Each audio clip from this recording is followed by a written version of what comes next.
Y hemos hablado mucho de la ilegalidad que marca todo el proceso interno de Morena. ¿Cómo se puede sostener tanta simulación cuando las ambiciones son tan intensas?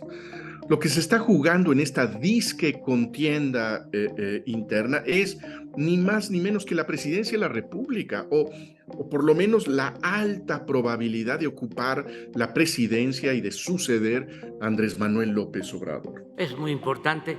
No puedo hablar de los candidatos. Ayer se acordó que el presidente de la República no puede estar a favor ni en contra de ninguno de los que aspiran a ser coordinadores de la transformación, coordinador o coordinadores de la transformación. No puedo hablar de eso. El no mentir, no robar, no traicionar al pueblo. Entonces, eso es lo que se tiene que poner por delante y no el interés personal, por legítimo que sea. Frente a los anticipos o el adelanto de los tiempos electorales, de esta sucesión adelantada flagrantemente contraria a la ley, ¿vamos a avalar o no vamos a avalar esa violación a la ley? Todo ese movimiento en Morena es una prostitución electoral. El que le mete, el que le invierte a esos mítines grandes que está habiendo en Morena es porque le va a sacar. Hay un pudridero del acto de votar. Sí, nos tenemos que apurar, porque vamos atrás, y vamos atrás hasta el día de hoy en cuanto al reconocimiento de marca y de nombre. La carrera presidencial que tendrá lugar en México el próximo 2024 es una elección de Estado, como afirman los medios de comunicación hegemónicos, o es el primer intento en México por tener una sucesión presidencial transparente, plural y que deja en manos del pueblo la decisión de quién va a ser el próximo gobernante. Igualmente, la interna de Morena es una simulación, o también se trata de una oportunidad para que la Cuarta Transformación deje como legado una sucesión, pues finalmente democrática, con el pueblo como el único elector. Somos Alina Duarte, Óscar Camacho y Azul Alzaga, y esto es En Re.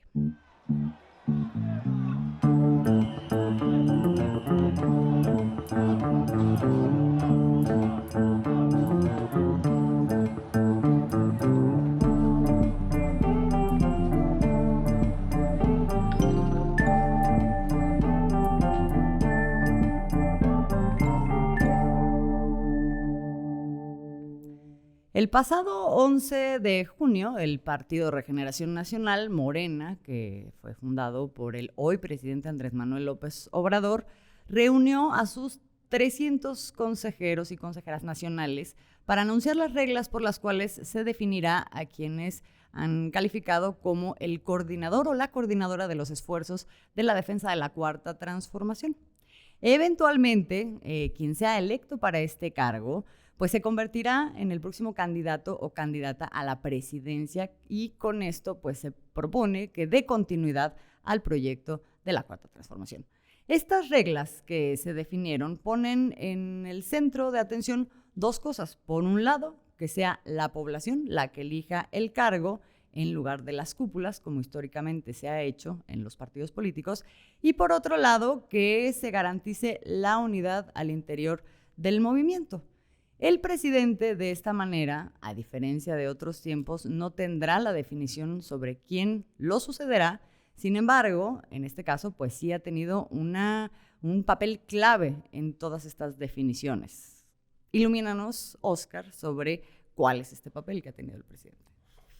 Mira, yo creo que a diferencia de otros sexenios, cuando el presidente en turno, que fueron del PRI, incluso hasta del PAN, y se estaban yendo de su gobierno, pues su último acto de autoridad era hacer lo que se ha conocido como el dedazo, designar a sus sucesores por obra y gracia del propio presidente en turno, que ya iba de salida, ¿no? Era su último su último momento de clímax en el poder, ¿no?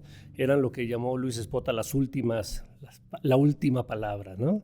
Entonces, tenemos todo un proceso que hoy con el presidente Andrés Manuel López Obrador se ha roto absolutamente con esa vieja regla, y esto comienza, pues no de ahora. El presidente Andrés Manuel, cuando después de fundar Morena y de ser el líder natural de este partido, llega a la presidencia y desde ese momento dice: me separo del partido, dejo de ser su líder y empiecen a organizarse ustedes, los que pertenecían al partido, para no seguir dictando las viejas reglas, ¿no? Entonces eso ha caminado muy bien. Creo que ha hecho que Morena vaya teniendo que buscar su propia personalidad política y sus propias reglas definidos por ellos mismos. Esta misma situación la viene ahora a retomar el presidente en el proceso de la sucesión de quién será el candidato al final de cuentas para que Morena designe a su sucesor. Y ha sido un proceso en el cual el presidente está jugando un papel crucial. No interviene de una manera directa, no está decidiendo a favor de quién está, no está diciendo me pronuncio por esto, ha sido súper claro en ese sentido, pero no ha abandonado lo que es de alguna manera un papel que sí tiene como líder, que es cuidar que haya reglas parejas para todos los que se están postulando, que haya piso parejo en cuanto a las condiciones de trabajo y que no se vaya a realizar algo que es muy importante y a lo que le está apostando a la oposición, que es a la fractura política de Morena.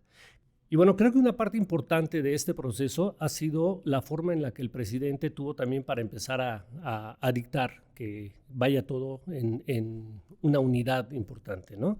Se reunió de una manera muy informal en un restaurante del centro de la Ciudad de México a tomar un café con los candidatos, con los aspirantes y con otros cuadros políticos, gobernadores del partido. Y ahí les dijo, bueno, caminemos en unidad, ¿no? Hay una anécdota que creo que es importante platicar porque sí vale la pena. Ante la posibilidad de que se diera un desacuerdo, les dijo, bueno, acuérdense que yo me tardé tres veces en llegar al poder. Y ustedes son muy jóvenes y apenas llevan la primera. Creo que es importante. Pero creo que vale la pena en todo caso que veamos cómo lo ha dicho el presidente Andrés Manuel López Obrador en cuanto a lo que es su papel y lo que él ha venido haciendo, y creo que hay una congruencia entre sus palabras y los hechos. Si les parece, lo vemos. Entonces, sí es importante lo de la unidad. La lealtad es auténtica, es la lealtad al proyecto, que nos una, que actuemos unidos, leales a un proyecto, no a una persona, hombre o mujer. Yo he hecho el compromiso de que no voy a participar inclinando la balanza en favor de nadie en lo que tendrá que venir, nada de tapados, nada de dedazo, nada de destapes, nada de imposición. Bueno, creo que queda muy claro que existe, a pesar de cómo se ha venido planteando en los medios de comunicación hegemónicos, que sí es como repetitivo esta cosa de, bueno, dicen que va a ser de esta manera, pero en realidad, y ahorita vamos a ver de qué manera, pero en realidad lo que va a pasar es que al final el presidente va a decidir. Y nada más para que ahorita vamos a entrar de lleno en qué consiste el proceso, pero antes vamos a ver quiénes son los que finalmente estarían contendiendo para este cargo, el de coordinador de la defensa de la Cuarta Transformación.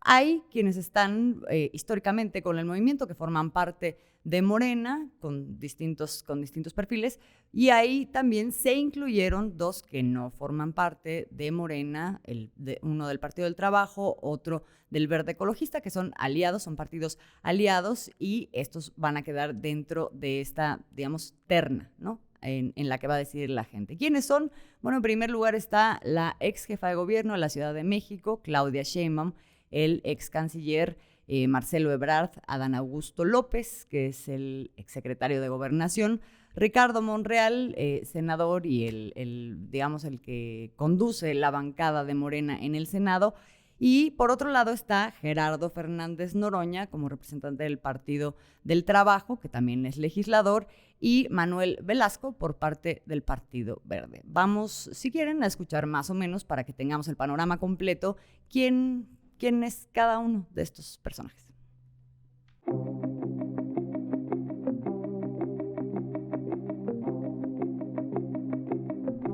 Claudia Sheinbaum es licenciada en Física y maestra y doctora en Ingeniería Energética por la Universidad Nacional Autónoma de México, además de contar con estudios en la Universidad de Berkeley en California, Estados Unidos. Recientemente dejó el cargo de jefa de gobierno de la Ciudad de México. Tiene 23 años como funcionaria pública, ocupando cargos como jefa delegacional de la localidad de Tlalpan y secretaria de Medio Ambiente del entonces Distrito Federal, cuando Andrés Manuel López Obrador era jefe de gobierno. Sin embargo, en su trayectoria también ha tenido controversias, ya que hay quienes la responsabilizan por el colapso del tramo de la línea 12 del metro capitalino y del derrumbe del colegio Repsamen tras el terremoto del año 2017 en la alcaldía en la cual ella era titular. De conseguir la presidencia de la República, sería la primera mujer en ejercer el poder ejecutivo. ¡Viva la igualdad! ¡Viva la Ciudad de México! ¡Viva la cuarta transformación de la República!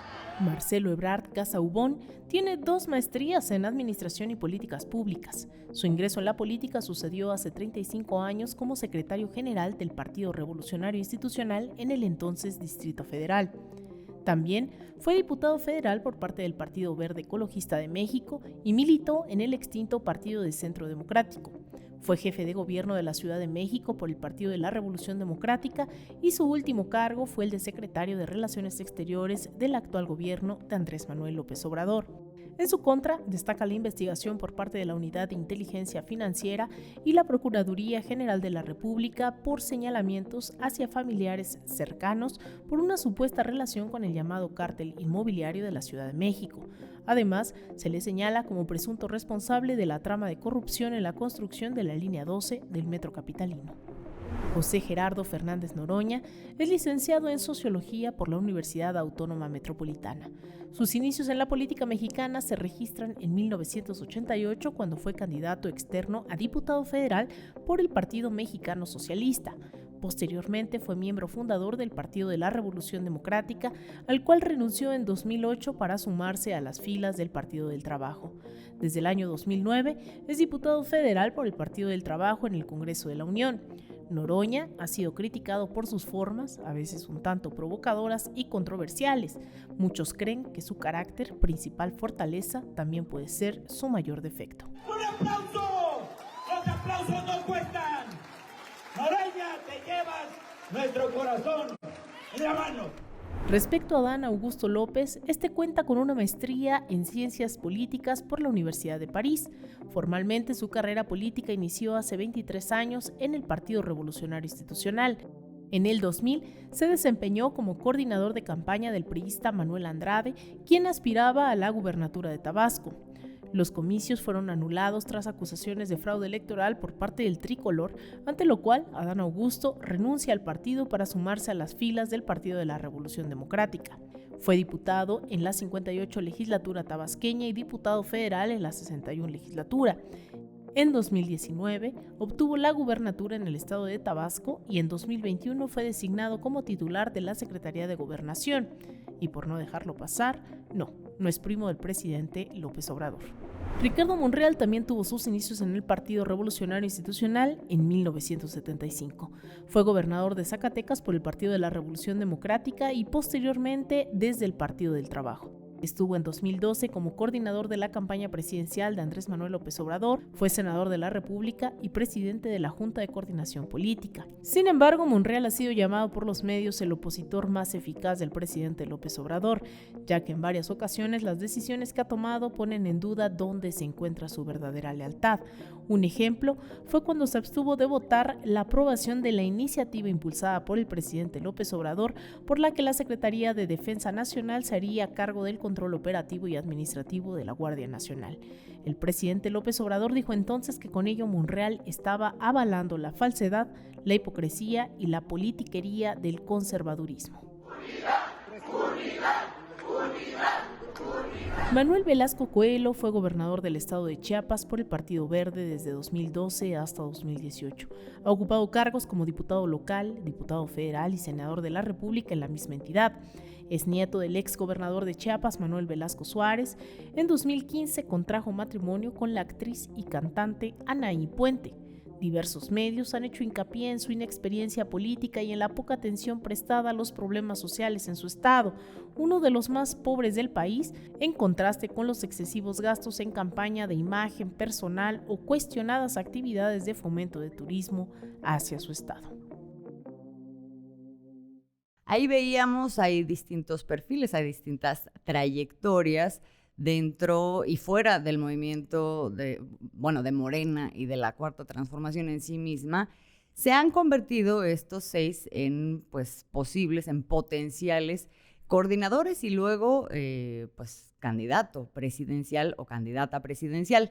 Ahora, estábamos hablando hace un momento que una de las grandes prioridades que se da dentro de este proceso, ya lo decías, Oscar, es el tema de garantizar la unidad dentro del movimiento, y eso se hace a través de una serie de criterios y de reglas que se establecen al interior de Morena en esta convocatoria, y de las cuales ahora nos vas a hablar tú, Alina.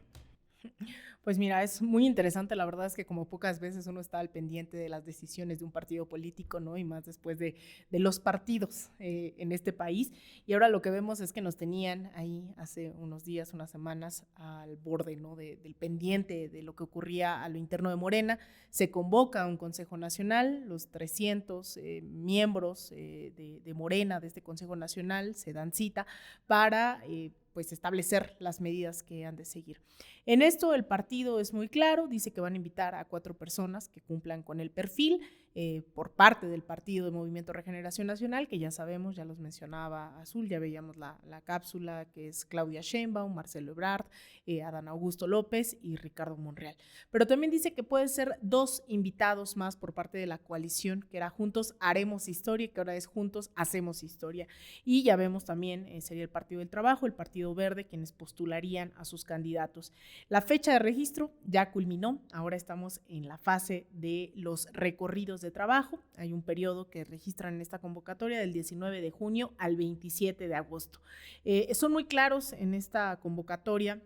Dice que estos recorridos privilegiarán el contacto con la gente, serán austeros, sin acarreo, sin coerción, están prohibidos, está prohibido el uso de los recursos públicos e incluso también dice empresariales o de actividades presuntamente ilícitas.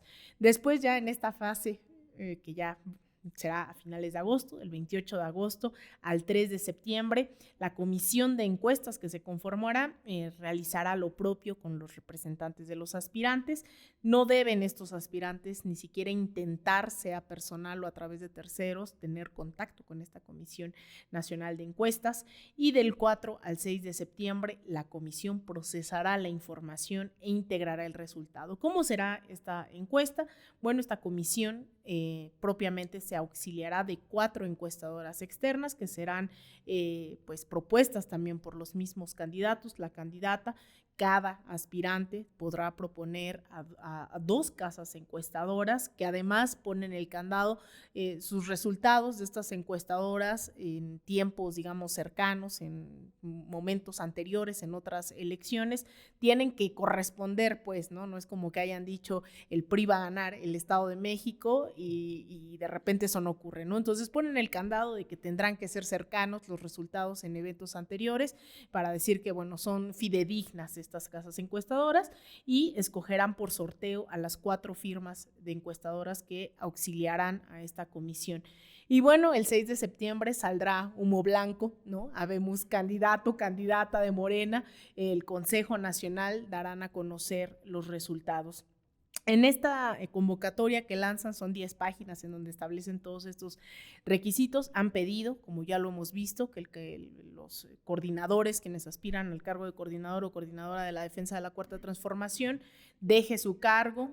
También les pidieron firmar ciertos acuerdos que tienen que ver con el respeto a los otros candidatos, a la candidata, asumir los principios de la Cuarta Transformación, los documentos básicos de Morena y respetar y aceptar los resultados del proceso, ¿no? Y no solo eso, tienen que apoyar al ganador o ganadora de la encuesta, deberán evitar todo tipo de descalificación, acciones de desprestigio, cumplir, incluso tienen que hacer el llamado a sus simpatizantes a que cumplan también esa regla, y ahí es algo muy interesante, evitarán, dice, los medios reaccionarios, ¿no? Estos medios que hemos visto, que los hemos tratado de desglosar aquí, ponerles rostro, nombre como grupo de poder, diría Azul Alzaga, ¿no? Estos medios, y al final también es interesante, llaman a una veda, ¿no? Del 27 de agosto en adelante no podrán llevar a cabo declaraciones, acciones, entonces para que haya un margen ahí que no intervenga con el proceso de elecciones. Entonces, bastante interesante el reto que se ha puesto, la vara queda bastante alta y al menos Morena está tratando de tomar algunas decisiones. Sabemos que, bueno, es un proceso político llevado a cabo por personas, por humanos, por humanas, y que todo puede pasar, pero yo creo que es un esfuerzo importante que hay que destacar, ¿no? En el tema de la sucesión presidencial. Sí, yo creo que es muy importante dejar claro esto que planteabas, como se pone la vara muy alta porque finalmente se establece un criterio, un referente que se adelanta a las autoridades electorales cuando habla de que no puede haber recursos de procedencia ilícita y un montón de acciones que tienen que ver con la acción de la autoridad. Pero también se adelanta a lo que históricamente ha sido pues, un canibalismo dentro de los procesos internos de la izquierda, por ejemplo, y que luego suelen dinamitar al final los procesos y debilitar a los candidatos, en fin. Creo que estas reglas que se establecen finalmente lo que dan es una certeza a los actores políticos que aquí están involucrados, es decir, a los aspirantes, pero también a sus simpatizantes. A mí me maravilla que aun cuando, si uno ve la descripción de lo que va a ser el proceso de la encuesta, que después medios de comunicación puedan decir, y después de eso el presidente va a decir, ¿no? Como que uno no ve de qué manera, cómo... Pero bueno, la famosa elección de Estado, ¿no? La famosa elección de Estado. Es como que no nos podemos quitar eso de encima. Y la verdad es que, pues sí están muy claros los candados para que incluso también se destierre esa cosa de la tradición del me toca a mí, no, pues no hay manera. Quien va a decidir es la gente, va a quedar muy claro, va a ser muy transparente. Y más allá de esto, que ya es muy importante, la otra parte que es muy importante es la trascendencia que tiene este proceso ya a nivel nacional. Incluso hay quienes se han aventurado a decir, el próximo presidente o presidenta de la República de México, pues va a estar definido en septiembre del 2023 y no en julio del 2024. ¿Por qué? Pues porque hasta este punto y desde hace mucho tiempo Morena encabeza todas las encuestas.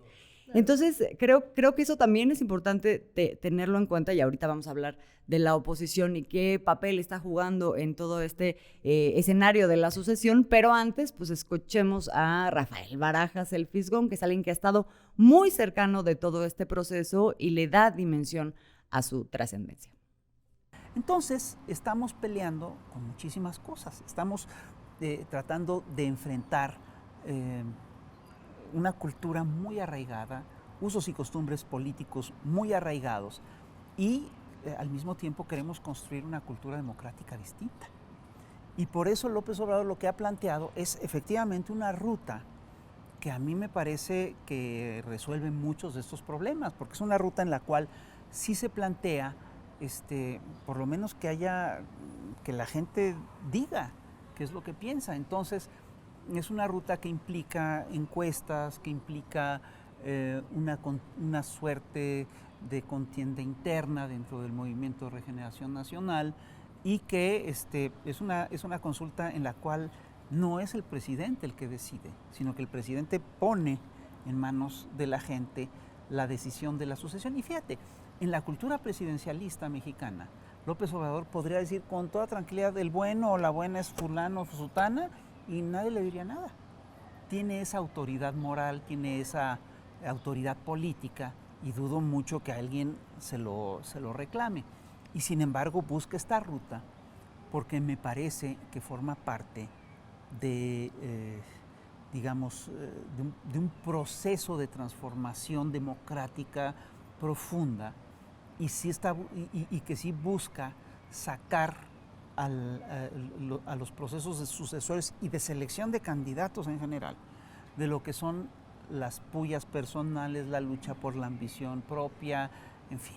Bueno, ahí escuchábamos al Fisgón, ¿no? Como esta parte de la trascendencia que ya mencionabas también tú, Azul, histórica de este proceso y lo que ha tenido que hacer Morena y lo que se ha tenido que inventar, ¿no? Que es parte también de esa imaginación de construcción del futuro, porque nada está dicho, no se puede copiar, calcar ningún proceso. Y a mí me llama la atención porque yo estoy muy emocionada también de los esfuerzos que está haciendo justamente el Instituto Nacional de Formación Política, convocando, ¿no? Estos grandes diálogos para decir el proyecto de nación lo va a decidir la nación. Independientemente de cuál sea el candidato, sea la candidata que va a coordinar estos esfuerzos de la Cuarta Transformación, hoy algo que también creo no había ocurrido aquí, que es que el partido en el gobierno tenga también un instituto de formación política, ¿no? A nivel masivo, esté planteando la construcción nuevamente de esos proyectos de nación que, bueno, en otros países ha sido bastante similar, pero en aras de construir una asamblea constituyente, ¿no? Eso sí lo hemos visto con Evo Morales, lo hemos visto con la Revolución Bolivariana, lo hemos visto con el correísmo, han emergido estas grandes asambleas constituyentes para dotar de nuevas constituciones. Sin embargo, ahora se está planteando un diálogo a ras de suelo para decir, bueno, a ver, está muy bien cómo decides o no hacer tu campaña, con quién quieres o no hablar, pero el proyecto y la esencia de la Cuarta Transformación sigue siendo esta, ¿no? Entonces a mí me parece impresionante también en ese sentido, como que se han estado jalando en este imaginario colectivo de dónde, a quién le toca qué, a quién le corresponde, quién se pone la camiseta en esta Cuarta Transformación de qué, y la otra es también sentirnos interpelados como medios de comunicación, ¿no? Esa es otra, no solo es que está haciendo el partido, que está haciendo el presidente, sino también esto de decir, bueno, no van a, y además me encantó porque la respuesta de los medios, cuando dicen no van a recurrir estos candidatos o se sugiere que no recurran a estos grandes medios corporativos, salen esos medios corporativos, se ponen el chaleco y dicen, ¿cómo que no van a venir? ¿No? Y se enojan, y personajes fundamentales de los medios como López Dóriga, ¿no? Que es un personaje que representa esos medios corporativos, empieza a despepitar en contra, ¿no? Entonces creo que también ese es un reto para quienes nos asumimos abiertamente como medios de izquierda. Sin duda. Y los medios públicos, donde están también ahí sí. Ustedes. No, sí, sin duda es un gran reto. Los medios públicos que creo que afortunadamente estamos viendo que los procesos en muchos sentidos en este país están siendo diferentes, y creo que los medios públicos tenemos la obligación, pero de hacer periodismo y de hacerlo de una manera con responsabilidad y con una gran responsabilidad social y con una tarea de servicio a la gente, es decir, informarle por dónde están yendo los procesos, desmentir todas estas sarta de barbaridades que de pronto se sueltan como si fueran verdades absolutas y que son infodemias, ¿no? O sea, noticias falsas.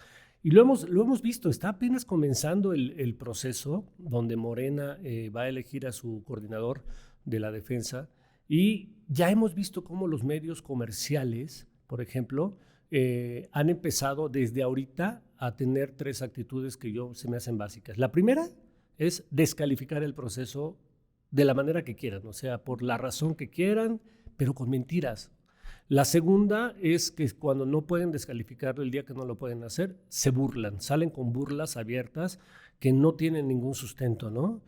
Y la tercera es que pues están tomando partido también los medios comerciales. Los medios comerciales ubican entre los candidatos de Morena a quien eventualmente ellos piensan que podría, si llegara a la presidencia, regresar a los viejos tiempos. Y es muy claro que están tomando ya partido. Tienen sus afinidades. Tienen sus afinidades, sin duda. Y los medios públicos, pues, como dice el presidente, prohibido prohibir, y hay que decir todo, ¿no? Pero nuestra tarea es no tomar partido por nadie, evidentemente, hacer un uso de los recursos públicos correcto, ¿no? Y informarle a la gente con un sentido de un medio, como somos, de servicio público. Una responsabilidad tremenda, ¿no? Y además, sí. Eso sumado a las campañas en que me ha tocado ver, ¿no? En internet, estas, además, no solo fake news, ¿no? Sino desde la misoginia, en el caso de Claudia, desde el elitismo, o sea, es decir, hay varias vertientes que eso nos da para otros 20 programas, pero que poco a poco hemos estado tratando ahí de mostrarles durante todos estos episodios. Y yo creo que no es un tema menor. A mí, saben, me encanta hablar de América Latina y reflejo mucho este proceso, ¿no? Cuando hay liderazgos están tremendos, innegables, ¿no? Seas de izquierda, seas de derecha, hay liderazgos natos, como el de Hugo Chávez, como el de Rafael Correa, el de Evo Morales. El tema de la sucesión se vuelve algo muy importante. Está en juego no el liderazgo en sí, sino los procesos, ¿no? Claro. La definición de qué va a pasar con el pueblo que está decidiendo nuevamente en las urnas. Y yo creo que es muy importante porque hemos visto de todo en los últimos 20 años en América Latina. En el caso de Ecuador, después del correísmo, fue el correísmo quien a través además de encuestas y de métodos de popularidad eligió a alguien como Lenín Moreno, que no venía de las bases, no era un militante de tocar puerta por puerta, ni mucho menos. Él había estado en el ámbito diplomático. Y lo escogen, ¿no? Y no tardó ni 20 segundos en que le pusieron la banda presidencial y dijo, tal cual en su toma de protesta, dijo algo así como, las cosas no se han hecho tan bien y hay que cambiarlas, ¿no? Y a los 2 meses se estaba reuniendo con los banqueros, con los medios de comunicación que habían levantado toda la campaña en contra de Rafael Correa. Claro. La otra es Evo Morales, un proceso que estuvo marcado absolutamente por el tema del golpe de Estado en 2019, que vimos a las masas movilizarse para pues sostener ese llamado proceso de cambio, y algo que unió mucho, que fue un golpe de Estado, ni más ni menos, que dejó a cerca de 40 personas asesinadas. Lo que vemos ahora es esa sucesión. Luis Arce, que fue parte fundamental dentro del crecimiento económico de Bolivia durante el mandato de Evo Morales, fue ministro de Evo Morales, hoy traen un agarrón de primera durísimo, ¿no? No solo eso, están los Luis Arce, ¿no? Los que apoyan, luego los evistas, luego los David Choquehuanquistas, y es muy fuerte porque de por medio nuevamente está la gente, ¿no? Más allá de sus diferencias, ese proceso que fue, y creo que sigue siendo histórico, se presenta un reto después de un golpe de Estado, ¿no? Hay muchos ejemplos, lamentablemente, en la región. Tenemos el liderazgo de Néstor Kirchner, Cristina Fernández de Kirchner, que después eligen a Alberto Fernández, y que hay muchos elementos durante el mandato de Alberto Fernández. Primero, pues una deuda que contrae Mauricio Macri con el FMI. Alberto decide pues reconfigurarla y pagarla, a pesar de que el pueblo dice no la vamos a pagar, que la paguen quienes fugaron esa deuda. Él decide que sí la van a pagar, a diferencia de Néstor, que logró pagar esa deuda, ¿no? Para lograr esa soberanía, aparte de los ataques mediáticos brutales. Claro, la derecha nunca se va a dormir, ¿verdad? Pero en ese caso, pues después de estos dos liderazgos tenemos un escenario tremendo, sumada a la pandemia, la crisis económica a nivel mundial por la guerra en Ucrania, la inflación, y el escenario es tan terrible que en unos meses habrá elecciones en Argentina y parece que la izquierda va a perder, ¿no? Eso, insisto, sumado a las propias estrategias de la derecha, en la cual pues incluso intentaron asesinar a Cristina Fernández afuera de su hogar hace unos meses, ¿no? Entonces eso también no hay que desestimarlo. Y por otro lado tenemos otros procesos que han formado escuelas de cuadros, que han formado incluso comunas. Hoy en Venezuela existen más de 3,000 comunas, algo que no se sabe, ¿no? Es decir, ha habido otros procesos que se han ingeniado también ese relevo a pesar de bloqueos, a pesar de guerras mediáticas, a pesar de muchas cosas. Insisto, no tenemos resuelto el tema de la sucesión presidencial, pero creo que es un gran reto, y hoy al menos yo estoy impresionada con lo que se está ocurriendo aquí, un ajedrez total por parte del presidente, del partido, de muchos actores que creo que están poniendo al menos de su parte. No sabemos qué va a ocurrir, insisto, todo puede pasar, pero creo que están poniendo de su parte para que ese relevo presidencial pues salga medianamente bien, pensando en que la continuidad pues es el pueblo organizado, informado y movilizado.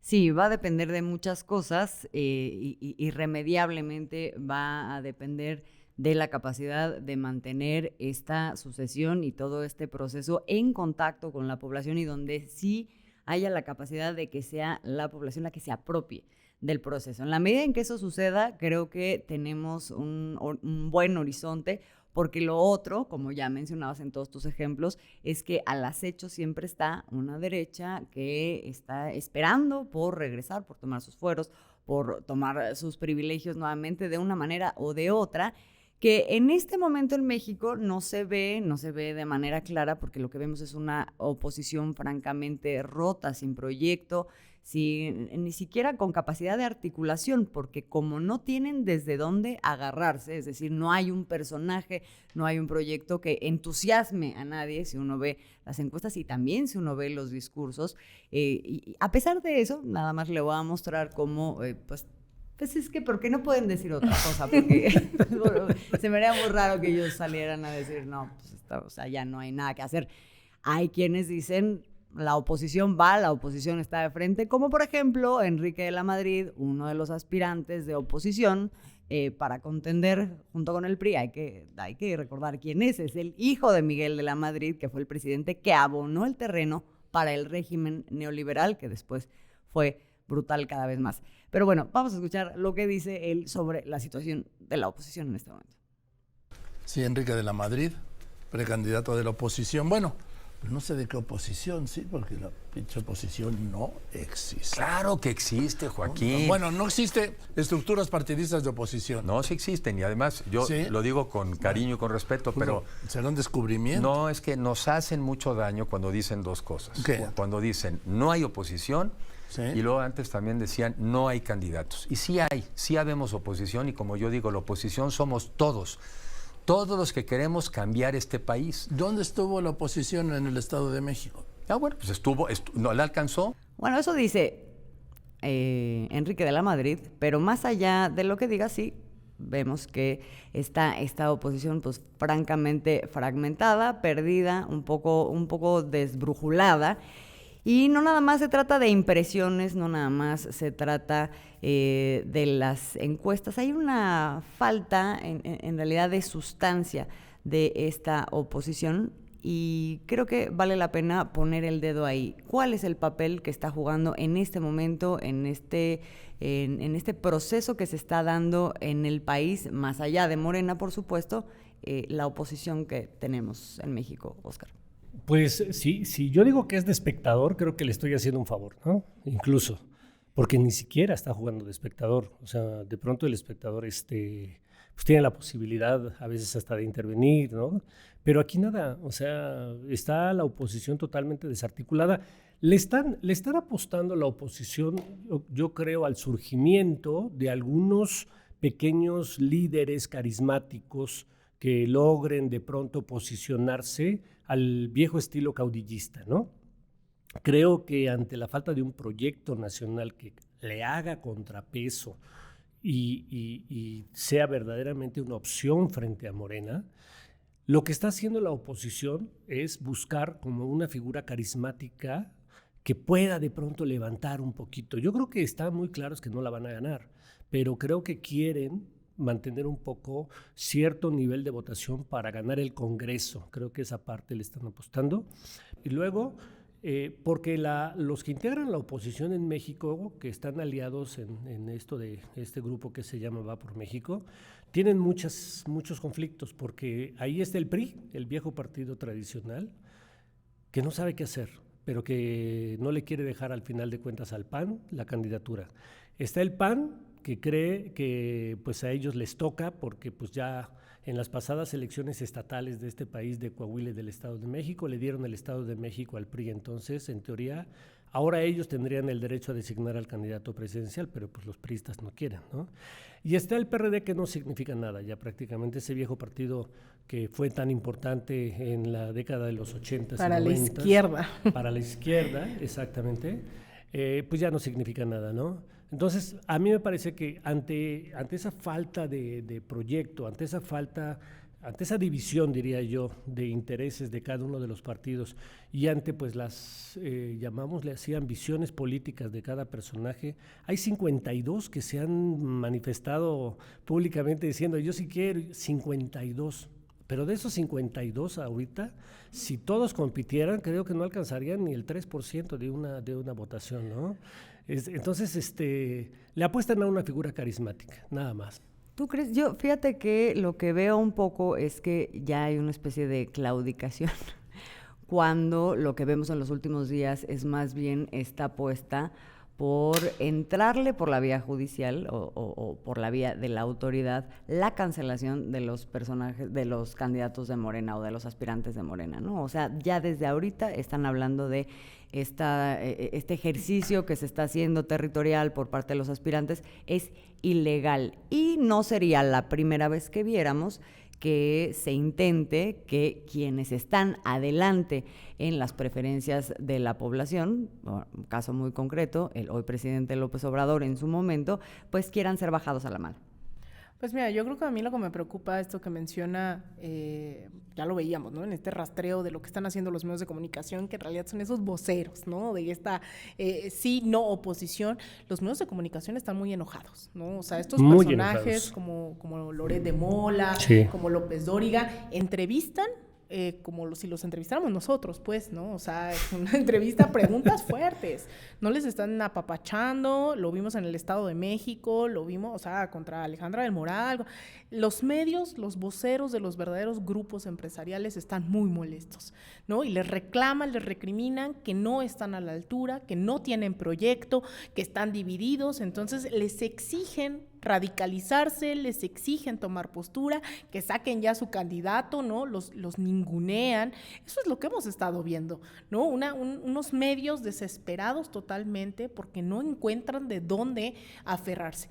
Por otro lado, vemos esta derecha que se le está colgando a uno que otro candidato de Morena porque saben que la disputa está ahí, ¿no? Entonces, esa es la otra apuesta. Vemos ahí a una Sandra Cuevas, alcaldesa de aquí, de la Ciudad de México, de una alcaldía, diciendo, sí, mi candidato casi que es Marcelo Ebrard, ¿no? Y se pone la playera. Y entonces salen un montón de personajes que Marcelo no ha tenido que decir absolutamente nada porque vienen y los trae acá, ¿no? Colgados porque ven en él a lo mejor alguien de centro, no lo sé. Sí. Pero le están apostando a colgársele a él porque de plano en este sector de la derecha no tienen absolutamente nada. Y la otra es también no minimizarlos, ¿no? O sea, lo peor que podemos hacer es minimizar a la derecha porque la derecha no es democrática. La derecha, cuando está desesperada, es más peligrosa. Arrebata. Lo que no gana en las urnas, lo gana a punta de golpes de Estado, a punta de fake news, a punta de absolutamente nada. Y hay sectores de la ultraderecha, y ustedes ahí, más o menos para cerrar, porque no nos va a dar tanto tiempo, mostrarán, ¿no?, algunos de los candidatos o los que se quieren asumir como candidatos, pero hay personas dentro de este panismo rancio, anclado en pues, una ultraderecha en este país y a nivel internacional, el Opus Dei, las falanges españolas, etcétera. Ese grupo más rancio está trayendo a Vox al país, está trayendo a quienes son abiertamente terroristas, como Lorenz Sale, ¿no?, que fue descubierto a punto de hacer un atentado terrorista en Venezuela y lo trajeron. Mariana Gómez del Campo, sobrina de Felipe Calderón, diputada plurinominal del PAN, lo trajo como defensor de derechos humanos y lo metió en el Senado, pero también estamos viendo expresiones de esta podredumbre ideológica como conciertos neonazis, pintas de esvásticas, ¿no?, en uno de los foros culturales representativos de esta ciudad como el Multiforo Alicia, que acaba de cambiar de sede. Hemos visto golpes también a gestores culturales, ¿no?, diciendo por tu culpa me están cancelando los conciertos neonazis. Es decir, estas expresiones, además de cumbres fascistas, ¿no?, para venir a apoyar a ese tipo de candidatos, que de candidatos tienen nada, como Eduardo Verástegui, ¿no?, que viene y lo apoya directamente Donald Trump, Steve Bannon, José Antonio Kast, el ex candidato presidencial en Chile. Estas figuras de ultraderecha también están metidas aquí. Entonces, de ahí vamos a ver a quién apoya más la ultraderecha de estos 50 y tantos aspirantes, pero nombres hay un montón y pues bajar la guardia creo que no es opción. Déjame nomás complementar un poquito lo que dice Alina. No es algo que se invente. La derecha, como bien claro lo dice, está acostumbrado a arrebatar, ¿no?, por las malas, no por las vías democráticas. Y ya tenemos, en México ya lo hizo, y en un pasado muy reciente, Felipe Calderón le arrebató por la vía del fraude la presidencia a Andrés Manuel López Obrador. Claro. Entonces, en el 2006, eso acaba de pasar hace poco, y fue cuando toda la derecha se unificó en contra de Andrés Manuel, que iba arribísima en las encuestas. Entonces, los empresarios, la iglesia, los grandes consorcios, los políticos se unificaron, y de un 3% con el que empezó Felipe Calderón, terminó ganando con 256,000 votos. Y son tan cínicos que reconocen el fraude y al final una vieja frase de Felipe Calderón, que es de lo más fascista que puede haber y de lo más fraudulento, es haya sido como haya sido, ganamos, ¿no? Entonces creo que lo que dices es tan cierto que está muy reciente eso que hicieron, ¿no? Sí, sin duda, creo que no podemos pasar por alto el hecho de que esto está en acecho, ¿no? Esta derecha que juega la mala, que juega chueco, y porque no es demócrata, justamente a lo que le está apostando no es precisamente a ganar democráticamente a través de un proyecto propio, sino a través de distintas estrategias. Yo resumiría en dos. Por un lado, dividir a la izquierda, ¿no? O a Morena, con sus aspirantes, y para eso están los instrumentos de los medios de comunicación y también otro tipo de instrumentos, la guerra sucia, digamos, en resumen. Y por otro lado, la otra gran apuesta, que ya estamos viendo cómo se empieza a dibujar, pues tratar de bajar una candidatura aduciendo temas legales, ¿no? O sea, están haciendo una campaña anticipada, etcétera. Eso ya lo hemos visto también en otros momentos. Y pues va a depender mucho de que esto tenga o no tenga éxito, pues el involucramiento justamente de la gente, que es a lo que se está apostando finalmente, ¿no?